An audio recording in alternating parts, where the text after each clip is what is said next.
read an article recently that pegged the average marketing budget for small to mid-sized companies at between 10 and 12%.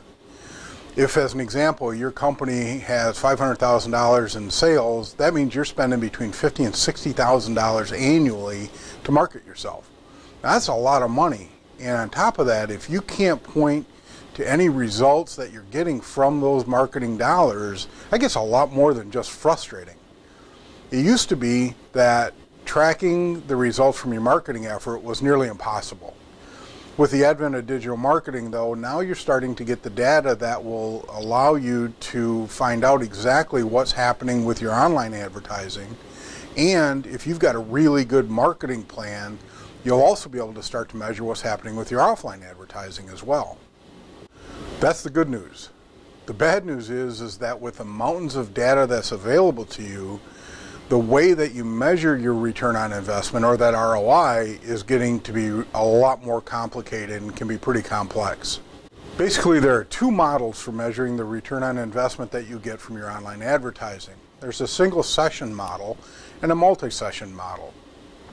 Now, the single session model, as its name would imply, indicates that people are coming to your site and converting, whether that conversion is purchasing a product or filling out your Contact Us form, all in one session. So they're going through their entire buying process without ever leaving your website. Now, as you can imagine, this is a real easy way to measure the effectiveness of your advertising. Unfortunately, a single session model very, very rarely happens. Most of the time, visitors are using multiple sessions in order to convert and to purchase or contact a company for a service that they're interested in. Hence, we have the second model, which is the multi-session model. Now, a multi-session model is a lot more realistic, and it mimics how your customers are using the web.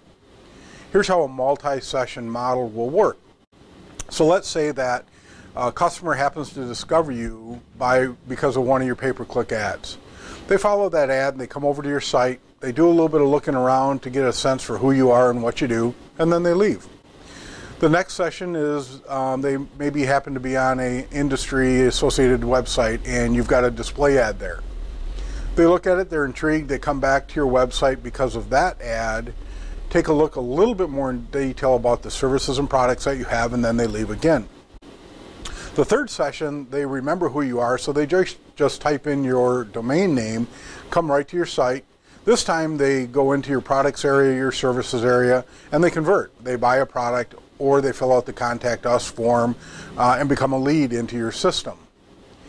Now, that's the way most people are using it, but as you can imagine, all of those sessions are really adding a little bit of complexity to being able to measure the return on investment for all of your online advertising.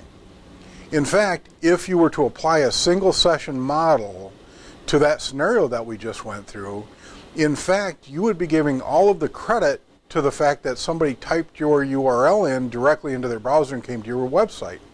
You wouldn't be giving any credit to the pay-per-click ad that started it all, and you wouldn't be giving any credit to the display ad that brought the folks back to your website. Consequently, this is going to lead to bad business decisions. In this type of an example, you might look at your paid advertising as not doing anything for your company. You would probably then stop all of your paid advertising, and what you would realize in the next 30 to 45 days is that literally all of your online sales and leads would never happen again. They would cease to exist. So by creating the right model and measuring against the right model, you're able to get real good ROI information, but it also helps you to not make bad business decisions when it comes to your marketing efforts. We'd like to invite you to join us for a free webinar on August 28th. It'll be held at 2 o'clock Eastern Time. And in this webinar, we're going to talk a lot more about the return on investment modeling. We're going to talk about how to measure analytics to find out if what you're hoping is happening on your site is. And we're going to talk a lot about how to fix what may not be working, but more importantly, how to find out what's not working and take the necessary steps to fix those. To register for this webinar, just follow the link at the bottom of the screen, and we'll look forward to talking to you on the 28th.